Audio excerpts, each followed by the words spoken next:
Hey girl, you got time to talk? I got some things I want to say. Okay, first of all, love and basketball single handedly directed my love life in my beginning years. Oh man, I wanted this movie to be my life so bad. I wanted Quincy to walk through my doors. Omar Epps. I was his Sanaa Lathan. I was. And then I had a little bit more experience under my belt, and I realized that this is a horror movie. This is something that I actually don't want, but let's take a trip down memory lane and let's see and talk about how this affected my love life in the past and how I'm moving away from that now. Love and Basketball is the early 2000s romantic sports drama about Monica Wright and Quincy McCall, two neighbors who grow up together with dreams of becoming professional basketball players. As they chase their careers from childhood through college and adulthood, they fall in and out of love, face personal setbacks, and struggle to balance their ambitions with their feelings for each other. The movie follows their journey over many years as they try to figure out whether they can have both the life they want and the love they can't seem to let go of. I mean, it sounds good. Oh, it drew me in. Those big, doughy eyes he has. That cute button nose Sanaa Lathan has. And I really like the way her hands look. She's such a beautiful woman. Okay. Now, I have a couple points here about the way this drew me in. I mean, I have quoted this movie plenty of times, and then Sanaa Lathan was actually on the run in the early 2000s. But when I finally saw this movie, I just knew that I wanted to be her. So, thing number one, Monica and Quincy grew up together.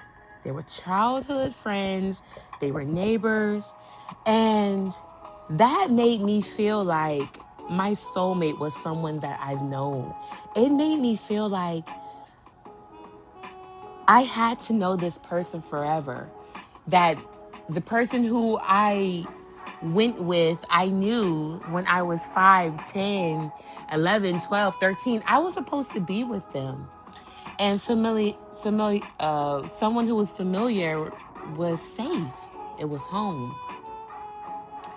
And that messed me up because there's people I've known since I was 14, and my family members still think that I'm supposed to be with that person when me and that person are not compatible. Can we talk about it?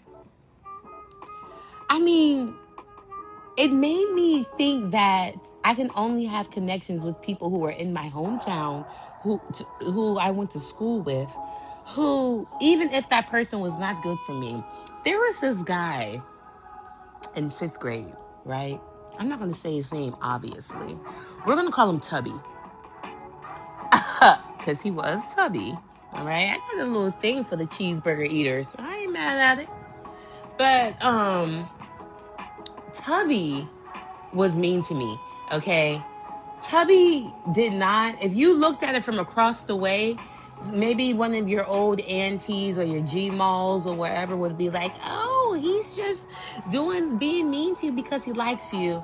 Like when Quincy pushed Monica down when she was better than him in basketball, and his prepubescent hormones didn't know how to differentiate that, I like this girl, but I'm not supposed to like her because she's better than me. Oh, yeah.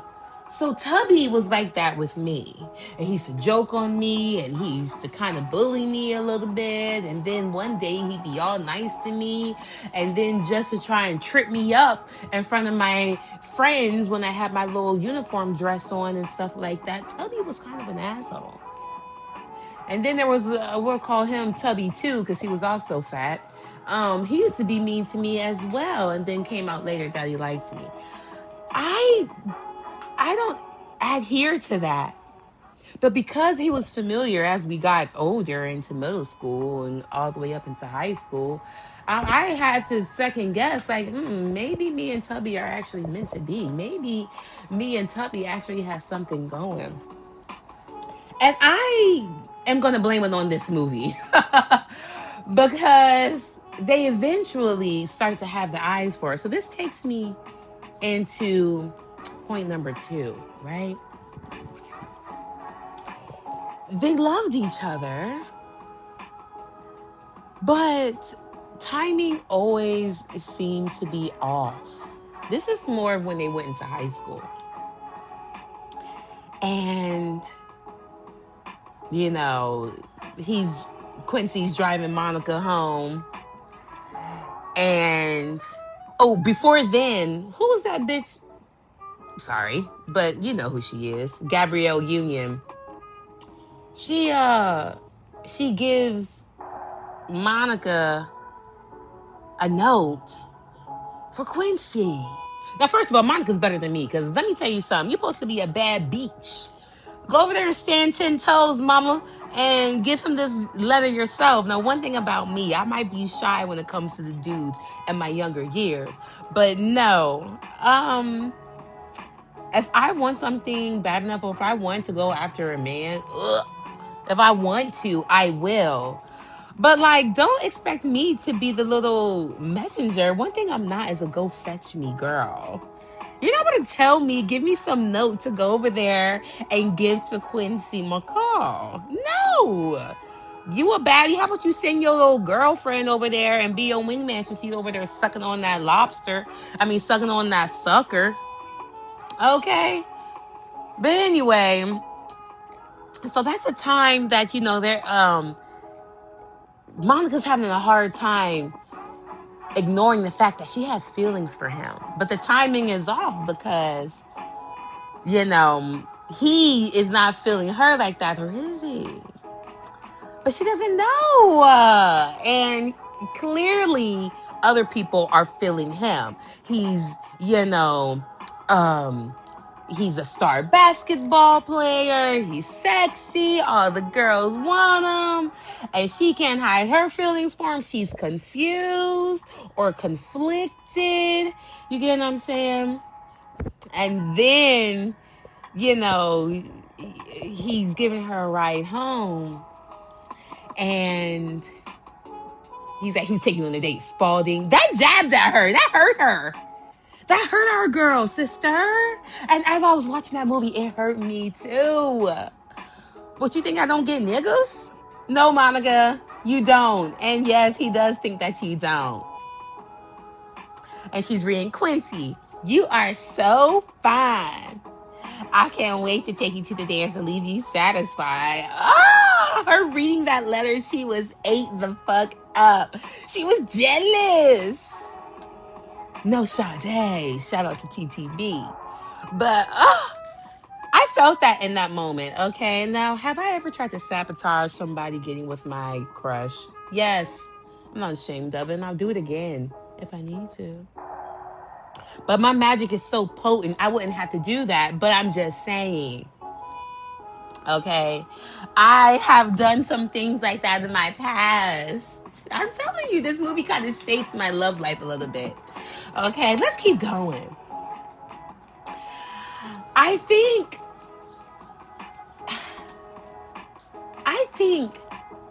did this movie teach me, we're on bullet point 2. Did this teach me that real love is supposed to be difficult? I think that it kind of trained me that it's okay that love is a little difficult. It proves that if it's nothing worth having is worth fighting for. I mean, it comes easy, right? Isn't that what people say? Something, it's worth having it if you had to struggle a little bit to get it. When did we start adopting that bullshit? That rhetoric? Hello? I don't want to adopt that. Oh, I have to struggle for love. I'm not a fan of struggle love, okay? But I feel like this movie might have taught me that it's all right. And Monica was fighting for this man. Do you hear me?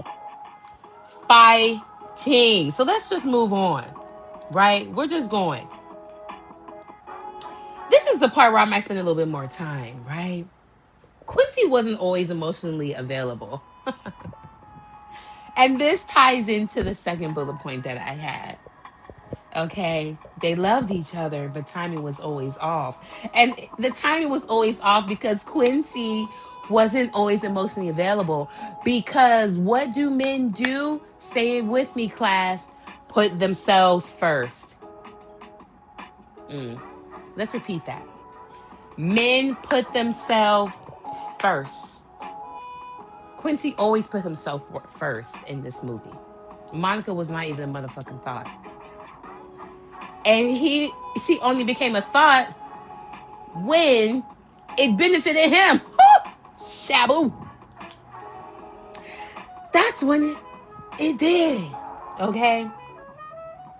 He loved Monica, but he was often focused on himself. Okay? Monica was frequently the more emotionally mature one, as most women are. Okay? So I have to ask, did this make me think I should wait for someone to get together? Oh! And you know what? It did. How many women have been the Barbara the Builder? A builder baddie. Not bodega baddie. You're builder baddie. I'm going to take a shot to that. Because I literally thought that if you can nurture a man, build a man, let him know that you are his ride or die. Let me tell you something, baby. They will surely leave you to die. And now cheers to that. Ugh. Woo, Burns going down, Casa Frico. Woo.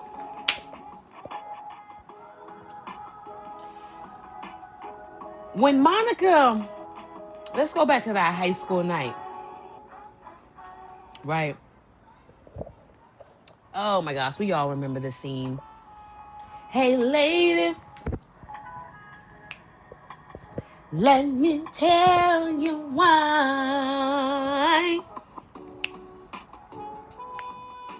Yeah, I can't live my life without you. Oh, baby. Listen, even in that moment, he was thinking about himself and he was emotionally unavailable. Yeah. Even in that moment. Not available for her.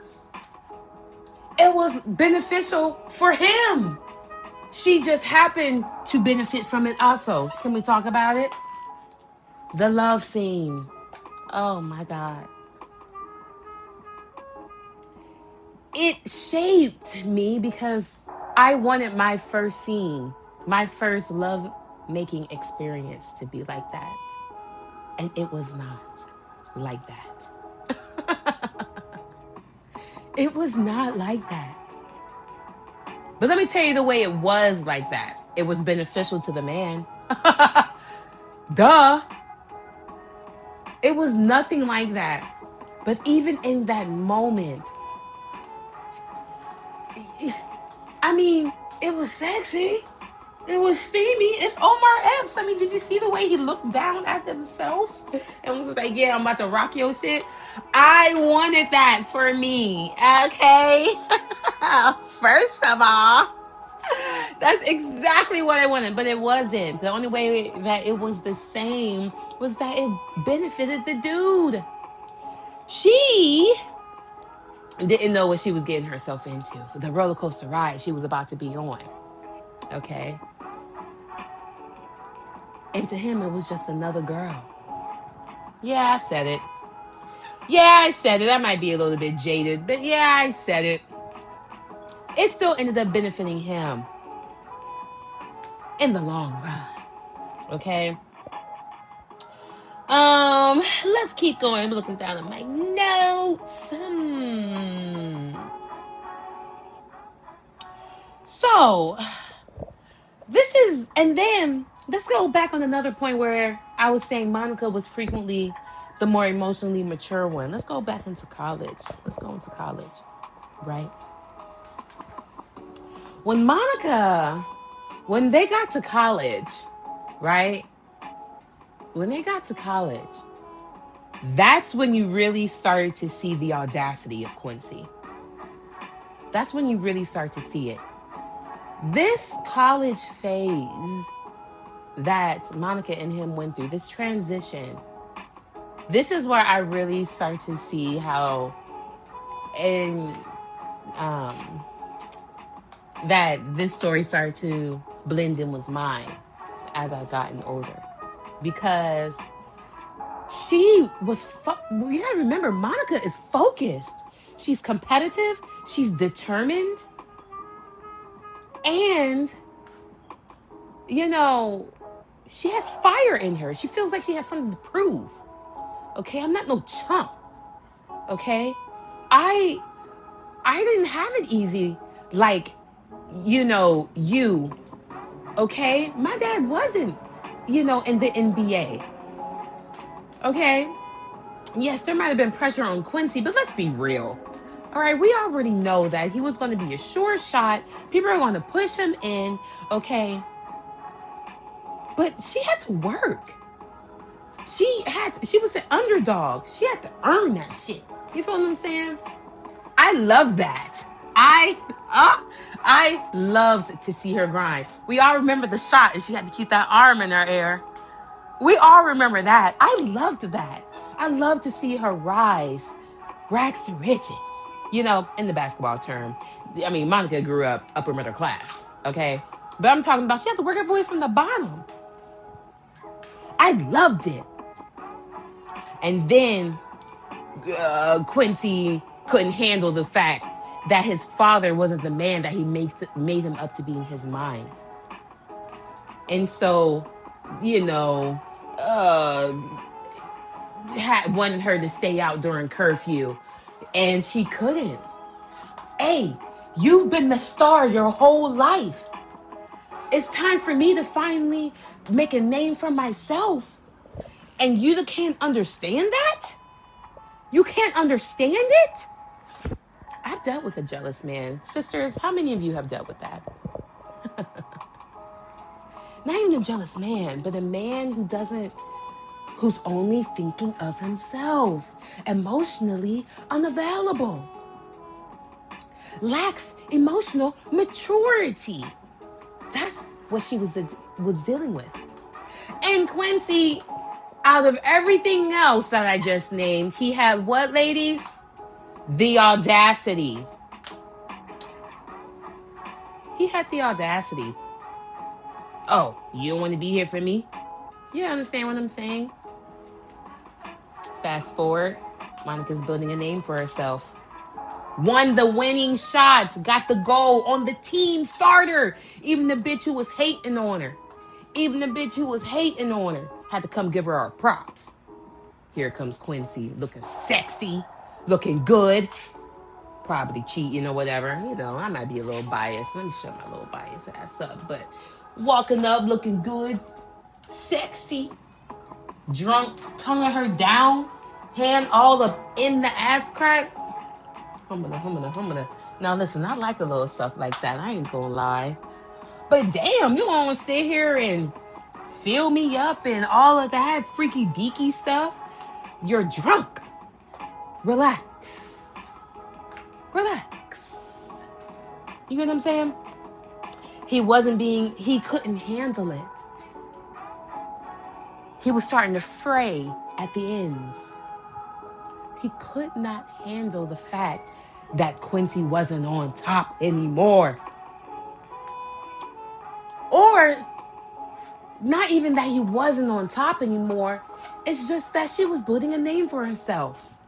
And she didn't have time to be able to put all her focus into her and split it with you. But he didn't want to he didn't want to take a back seat to Monica's growth. Now let's flip this over to me. We're talking a lot about the movies. Let's flip it over to me. I've been in situationships. I've been in relationships where it has the tables have flipped and things haven't always been reciprocated. Okay. I've been in one relationship, right, where this was, I'm going to say this was about 10 years ago. I was in a relationship and we worked together. Oh my God. We worked together. We lived together. And we took the same car, of course. This was all my things, by the way. He lived in my place. This was my car. I got him this job. Okay. But that's besides the point. He was really popular in where we lived. Okay, he was a known man, troublemaker from time to time, but he was a known man. And we worked together. And once I started, I was very good at my job. We worked in the warehouse, so I kept getting a raise, and he wouldn't. Okay. And by the third raise, like I was good. By the third raise, okay, he would be like, it's probably because you be flirting with him and stuff. Huh? I didn't take anything by it. I'm still helping him with his court dates. I'm still helping him with his, what's that person called? Parole officer, probation, fines and stuff like that. I mean, like, I'm still helping him out. I'm being Barbara the Builder, okay? Go ahead and give me my dummy helmet. I was doing all of those things because I thought that if you struggled a little bit in love, hey, that's okay, because that just lets you know that, hey, it's worth it. You fuck with him, he fucks with you, right? And then, in the neighborhood we were in, I started to, hey, I'm fine, I'm sexy, I'm bubbly, I make good bread, I'm sexy again. Had to add that in there twice, so it's nice. I mean, like, I'm so corny. But anyway, he did not like that. Now, by the time it was about to be time for my next raise. I mean, he was this is about to be on number 4. He was really, really on some hater type shit. Starting spreading rumors that I was flirting with people, that people had my number, and I was being shysty. I was being a cap ass hoe. That's what he was saying. It was almost like he didn't want me to do it. I could do well as long as I wasn't doing better than him, because he didn't feel like a man. Why? Like, you don't have to be that way with me, baby. You get what I'm saying? Like, if I'm fucking with you, if I love you, if I'm down with you, if I'm down for you, you don't really have to worry about me trying to outdo you in a facetious way or a sinister way, because what's mine is yours, what's yours is mine. That was when I was naive. I don't think that way as much anymore. We'll keep going, but that's how, it was in my life, in my real life, you know what I'm saying? So, here's the part that I wanted to get to, right? When Monica was with him, and after he tongued her down, and, she was like, you're drunk. He was like, he was going to leave. And then she had curfew. He wasn't feeling it. I think they broke up. Monica did not stop pursuing her dreams.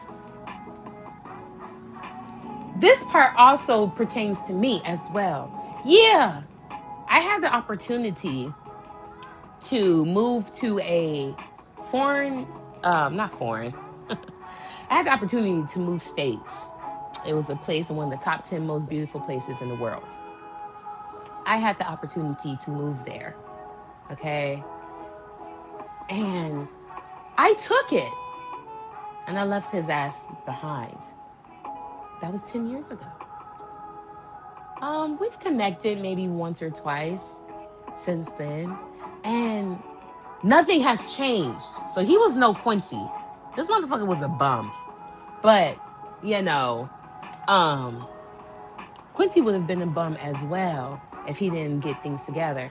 But I left him behind, okay?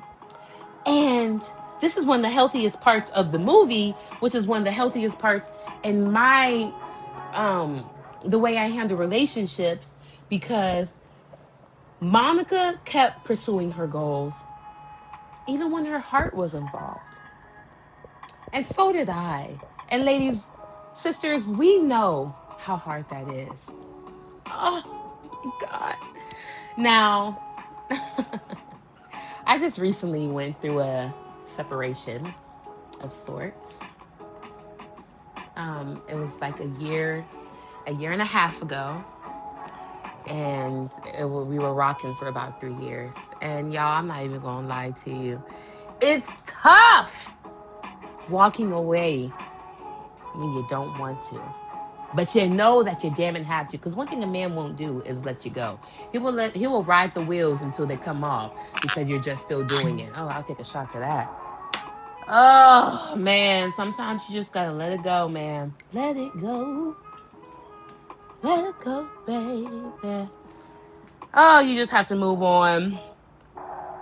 And I had to keep moving on into my goals. I know I'm rambling, sisters, but hey, I'm just talking to my girl on the phone, man. I'm just talking to my girl on the phone. You already know, man. Sometimes you just gotta move on, even when the tears are running down your eyes, even when all the I love yous are playing in the forefront of your brain, even when that means shutting the door and never even seeing that person again, not even telling them goodbye, not even getting your damn closure, because closure is fake. Can I say that? Closure is fake. Closure is just a way to ask for another orgasm. I'm speaking from experience. But you have to keep going. You have to pursue your goals. Let's take a shot to that. Cheers.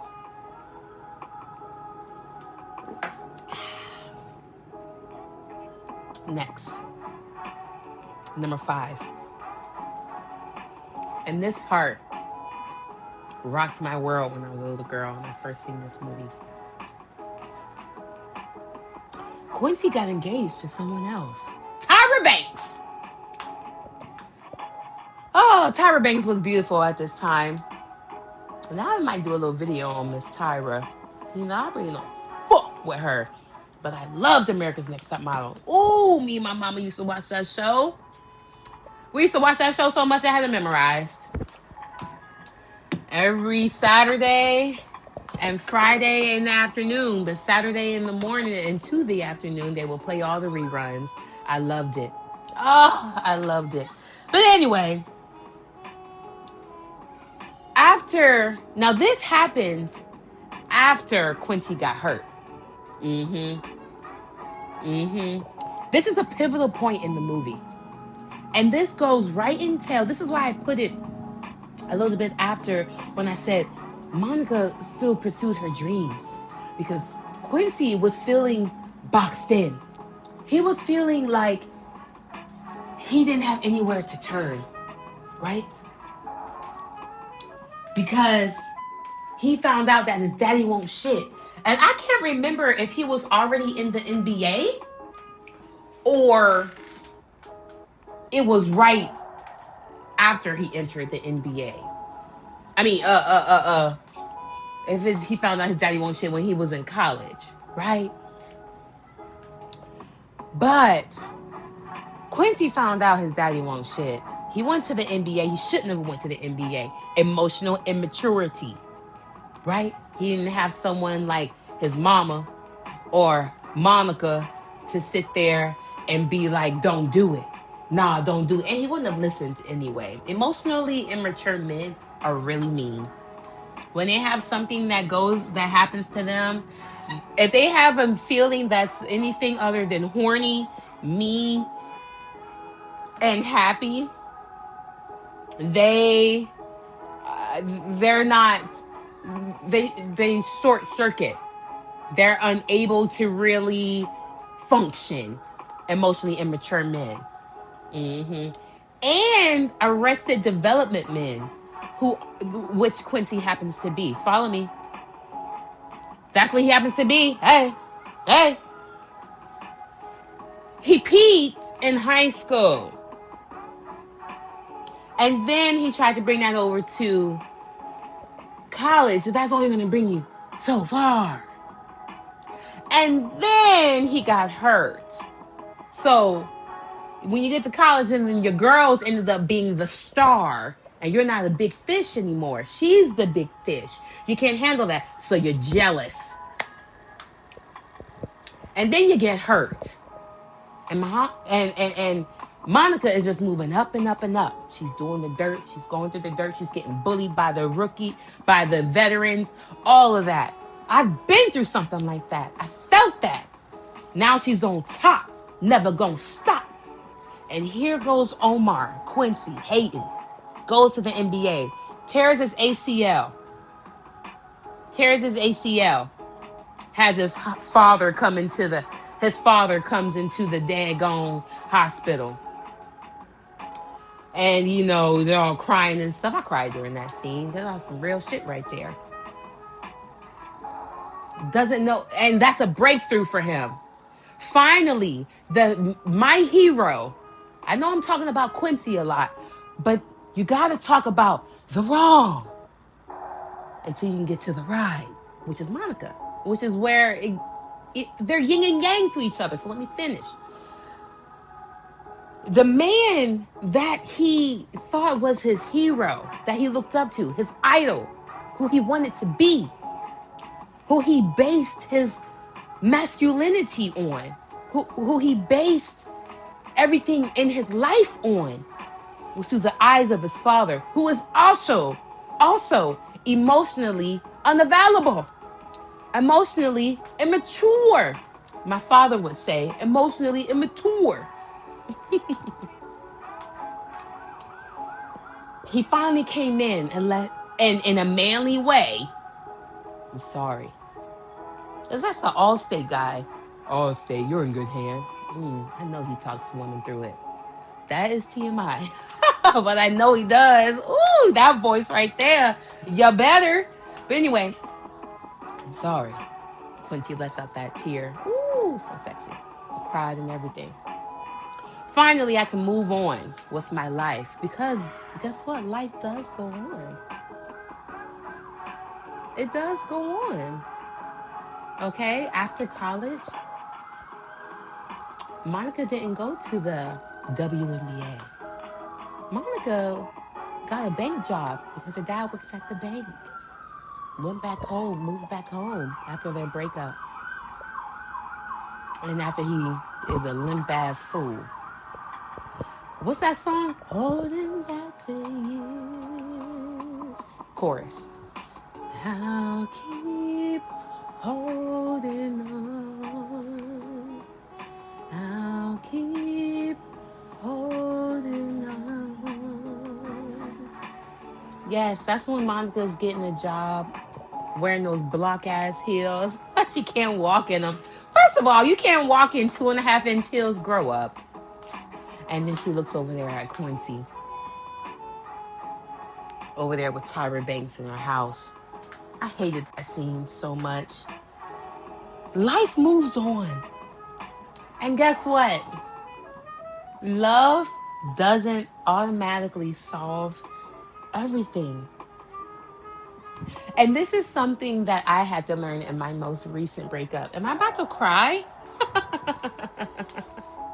It's the Casa Frico and talking to my sisters. Hey, I'm just talking to you. Love doesn't solve anything. It doesn't solve, everything. It doesn't always fill that void in you. You know, maturing, since we're talking about emotional maturity, maturing is realizing, maturing is realizing that you were trying to fill something with someone who couldn't even fill themselves. That's me.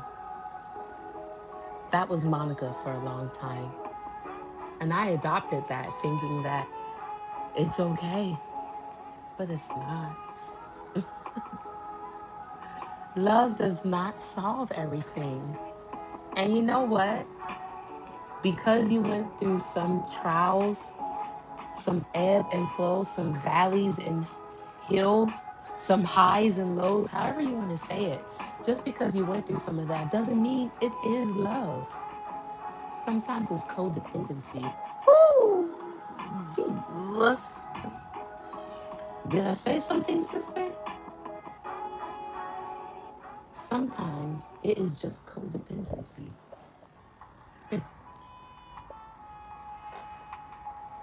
Love is not going to solve everything, and love is not the answer to everything, but loving yourself is.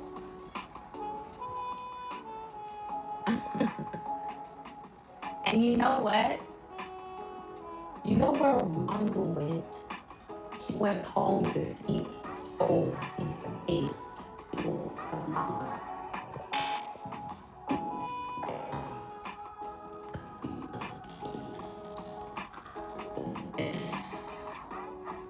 And her told to believe it. That people believe in mom. That people believe this has been nothing more powerful than a mother love. I might not be happy day ever in my life, but I see people every day that my mother was me. Because mom was home to be mom.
still went on. And her mom could say that to her because Monica was in a phase in her life where she could receive it. Because, they had kind of a tumultuous relationship. That's kind of how it is. I was a tomboy growing up. I know I'm all over the place, but just talk to me, sister. I'm just having a conversation with my girls.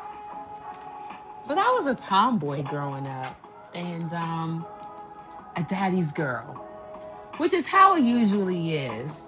You're a daddy's girl, you're a tomboy, or you're competitive, or you're into things that are mostly categorized as boy things, quotes. But my mom wanted to go shopping and get the nails done and do certain stuff with me, and I just wasn't feeling it. I wasn't with it, and it hurt her feelings. And sometimes she would come off as how Monica's mom did. Monica, sit up straight. Cross your legs. Don't do the man spread. I know your voice is an alto voice. Speak higher.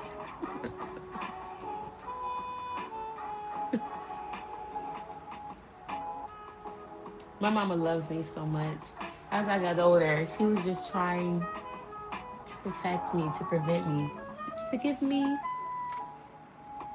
boundaries, to show me different ways to do things, to give me range. She's so opulent, and I'm so grateful that she has also matured emotionally to be able to go back and correct things, correct certain ways of thinking that might have been outdated to advance our relationship. And that's what she was teaching me. That is some of the things that she was teaching me. And now that I'm older, I realize she was just a girl. She was learning with me as she was learning for me and also for herself. We have different paths at each age. I don't have children. She had two by my age and she was married. But rewatching this movie, as I'm older and seeing, I used to be like, my mom is just like you were just like that, mom. Now that I'm older, I'm looking at it through a different lens. Yeah, you were just like that, mom. And you were just like how Monica's mom was. You're just a girl. And you were trying your best. Oh, I get so emotional when I talk about my mom and when I talk about things related to her because I am so blessed to even be half the woman that she is. You understand? Oh, I just love that scene in that. Anyway, the point of that is life moved on. Okay? And sometimes people choose different paths. So let's keep going. Monica is a bank teller. Quincy's retired because he's injured and a bum ass nigga and a loser. And he's over there with a model. Okay, whatever. They see each other again. And, this is the scene that we all remember. This is the scene that was pivotal to me. This is the scene that, sorry, sister, if I get emotional, you might hear my voice crack, but let me let you know I ain't crying. Okay? The one-on-one basketball game. I'll play you. For what? For your heart. Oh! Oh my gosh. Do you know how many nights I cried myself to sleep as an emotional, young, hormonal, prepubescent, or I just went through, my first puberty or whatever, okay? Emotional, crying myself to sleep, replaying that scene over and over in my head? Oh my gosh. Oh, how many times have I fantasized about me playing somebody for their heart? Now listen, I am nobody's athlete. Sometimes I am, depending on what sport we're playing. But I was not a basketball player, okay? I wanted to be a cheerleader, and I didn't do it because my boyfriend at the time told me cheerleaders were hoes. Oh my gosh. The things I put myself through. But guess what? I was in the band. I was a band geek, okay? And so I was just imagine us taking a band scholarship to the same place, okay? Call me corny, but that's what I imagined, all right?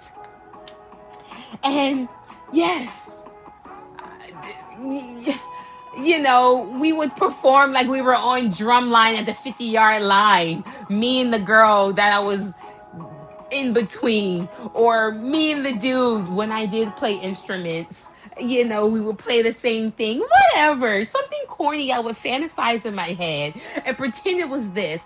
Or we would just call it nowadays a deep fake. Me putting my face on Sanaa Lathan's body and putting my dude of choice or whoever I was with at the time on Quincy's body. Yes, call me corny. I don't care, sis. I don't care. I loved it. I love this scene. Growing up, I loved it. I was crying, I was emotional, and I thought this was the right thing. As an adult who's had some heartbreak, who has had sex, who has loved and lost, who has had bills, who has been a tax paying American, was this romantic? Or was he making her earn his love?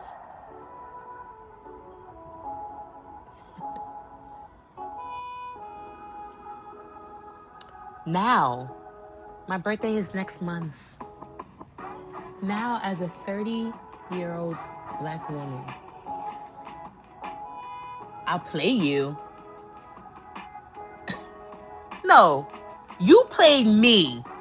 If I get to the point where I have to sit here and say I played you for your heart, you've played me. And let me tell you something, sister. I've done this.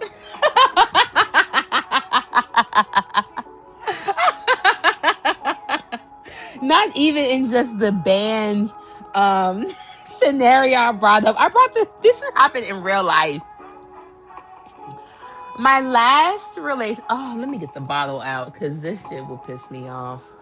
My last relationship or situationship or businessship or whatever the hell it was, where I blurred the lines because I can't blame a man for being a man and having the audacity. I'm not a man. But what I can do is take my part when I blurred the lines between business, business and personal. Yeah, I blurred the lines. And I'll play you for your heart. And what did he do? Play me for a fiddle.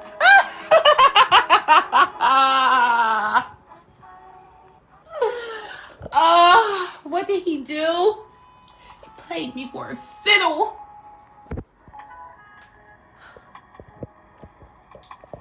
I crossed him up. I was going for the layup to score, thinking that I would be different. And he took his knee brace off and fouled me hard. I'm falling to the ground. But instead of him saying double or nothing, he said, I ain't asked you to play basketball against me. Let's take a shot.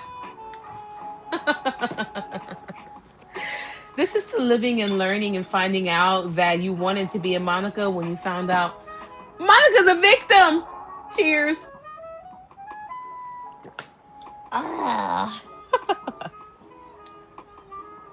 Sisters, I've been there. I thought it was romantic. Oh, I thought. But that goes with everything else I was saying. Struggle love. Fighting or proving yourself for love. This shaped me. Because not only did I have the song that was playing during this one-on-one game on repeat, When you fill my heart with joy, was I blind to the truth? Some fill the spaces, and now you have no interest in anything that I have to say. You make a fool of me. Tell me why. Tell me why you say that you don't care, but we make love. Tell me why you make a fool of me. You made a fool of me. I want to kiss you. See, I would do karaoke all up in this place, okay? Does she want you the pain that I do? Can smell you in my dreams. But now, when we're face to face, you can't look me in the eye. Oh my gosh. You know, I'm sorry about all that singing, but that song just, oh, that song with that scene. The early 2000s and the late 90s were very good at dressing up dramatic scenes as something that you should yearn for. I yearned, when I was younger, I yearned for someone to fight for me. Like how I thought he was fighting her. As I got older, I realized he wasn't fighting for anything. Monica. Oh, Monica. Wanted more.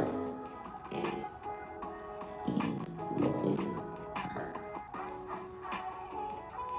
back.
who think that, but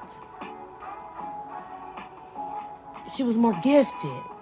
The emotional maturity, the consistency, the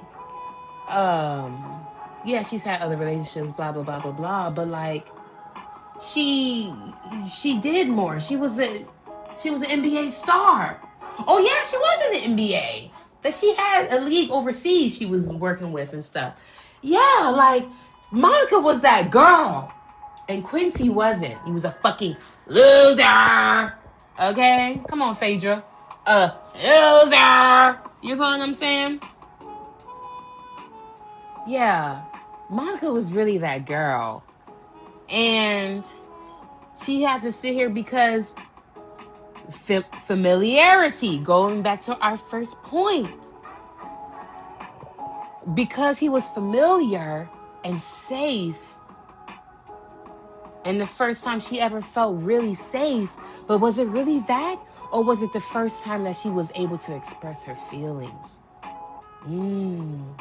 Women, express your feelings. Write it down. Talk to yourself. Talk to me. I'm here. So you don't go chasing that waterfall. Let's move on. They end up together. And this is what ties the knot into the first one. They end up together. Monica is the breadwinner. And you got this crippled ass sexy man who you probably bounce on every... Oh, Jesus. Because I know I would have. No, Sade. Shout out to TTB. No, Sade. I would be bouncing on Quincy every chance I got. Let's be real. What? They have a baby, and you're able to bounce back and be in the WNBA. And she looked good with that ponytail running. Did she not? And that little big booty she got. Sanaa Lathan got a nice shape. She got a nice big booty. I love Sanaa Lathan. Her and that button nose, them two front teeth, her hands, and the way her toes are short and fat. Because mine are like that. I like her. I really like her. And I liked her and Omar Epps as like a little cute couple or fake couple or movie couple. I really liked them. So it gives us a happy ending. Because that basketball scene was too hard to take. Because she didn't win. And you want to know why? I broke this down in my psyche many a times. She didn't win because, one, Quincy needed a win. Sisters, be careful. When a man feels like when a man is broke, when a man also feels like he has nothing else, when a man has been pummeled or crippled by his decisions in life and they haven't been in his favor, if you are there and you're trying to love him, he will not take it as that.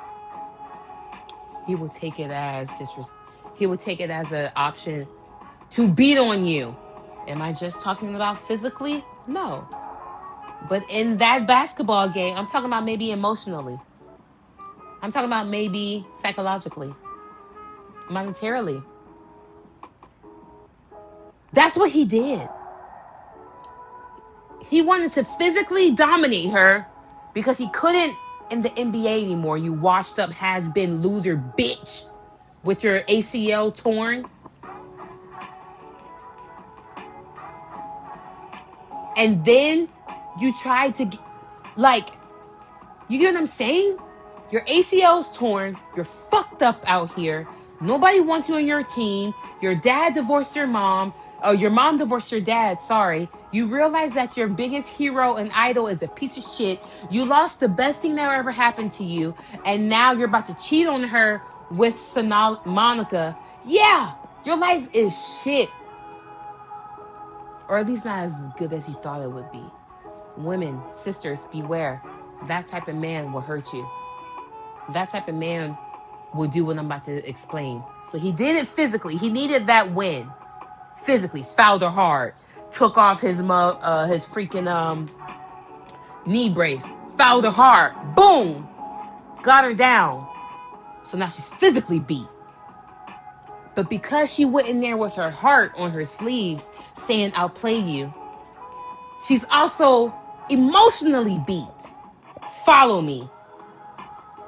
After being emotionally beat, physically beat, she loses the game.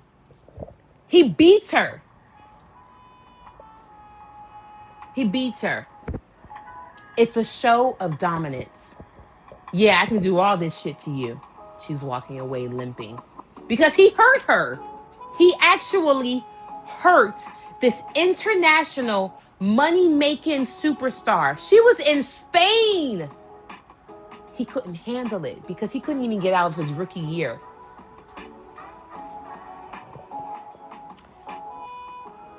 Then he says, double or nothing. Gives her a glimmer of hope because guess what? He knows is not going to get any better than that.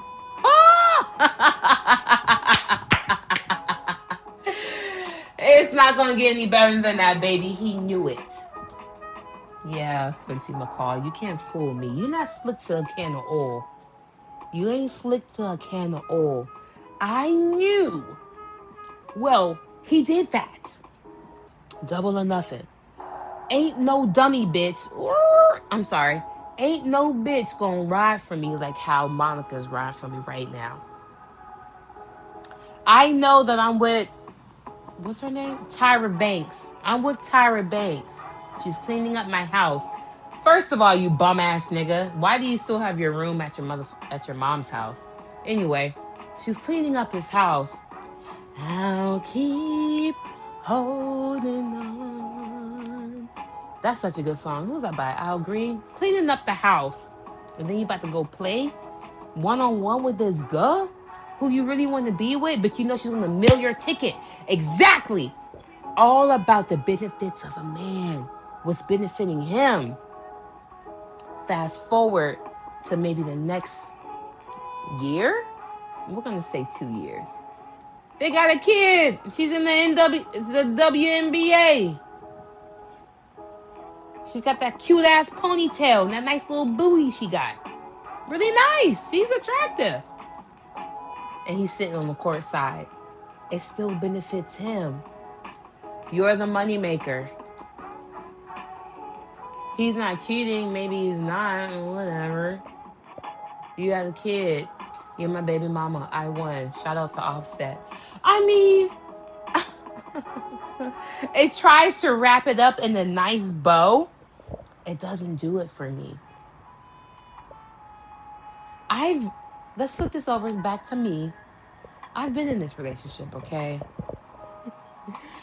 I've been in this relationship where the man he did have clout at one time, and then he ends up getting more clout because he's with you. Bitches don't be wanting to fuck your man because he's the man. He be wanting to fuck your man because you're that bitch. And I want to have what that bitch has. Can we talk about it? We can. I've been in that situation. I have actually, I'll play you. I talked about the band scenario. I've done this in real fucking life. Like a loser ass bitch. And instead of I'll play you, it was I'll pay you. That's a conversation for a different day. But I'll play you.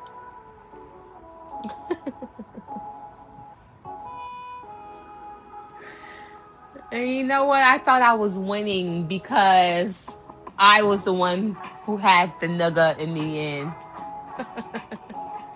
And all it proved was I was the biggest dummy. I was unwilling to do and put up with the most. Am I a reformed loser? Reformed bird? Yes, I am. It's the ebb and flow of life. The valley and hills. Heaven and hell. Sinking and swimming and thriving. Whatever. It tried to set up things. I tried to tie that season of that person up in a bow. It didn't work. Now that I'm older and I realize that that was a horror movie and I was living in a nightmare, I realized that love doesn't have to hurt. Things hurt sometimes, but it doesn't mean that that's love. It could be lust, could be infatuation, could be obsession, could be void filling. I've got some questions for my sisters. Do you think this relationship will work in real life? Do you think they should make a remake? Have you ever been through something like this in your life? Do you still want this kind of love in your personal life? Like, I'm re-saying the same thing over and over. This is Casa Frico. But I'm saying, like, do you want, whatever age you're in, do you want this love? I'm 30. Do I want this love that I saw in Love and Basketball now? No! It sucks! It really sucks. Of course not. Of course not. But do I want someone who would fight for me? Want me to succeed? Do I want someone who will want me as hard as Monica wanted Quincy? Yes. Do I want it in such an unhealthy way? No. I feel like when Monica went to college, she really started setting boundaries because this time she was a star. What part of this relationship would you accept today, sisters? I'll answer that question. Which part of the relationship would I accept today? Oh shit. The sex. Because there's one sex scene I didn't talk about, and that was the one where they were playing naked basketball or strip basketball. Oh, Jesus.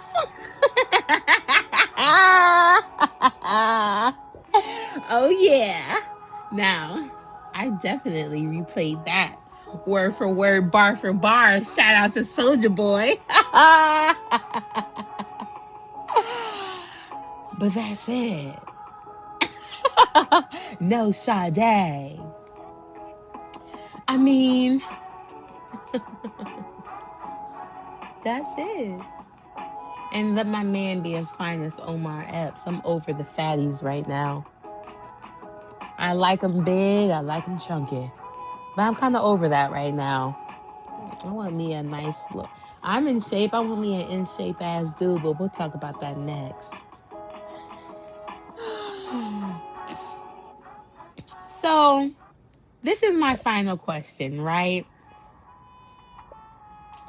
And I think we can come up with this synopsis. Monica and Quincy, right? Or, ooh, excuse me, I'll say it like this. I learned from watching this that you have to ride it out. You got to be patient. You have to wait for him. And then fight for the relationship. Oh, please. And you know what? The real lesson is, I need to learn that Monica chased her dream and not Quincy. Because in the end, at first she was chasing him. But once she realized that he wasn't on the same path and he wasn't on the same wavelength and he wasn't as goal oriented and focused as she was, she still kept going. And that's the biggest, oh sisters, that's the biggest takeaway from my life with this movie, is that I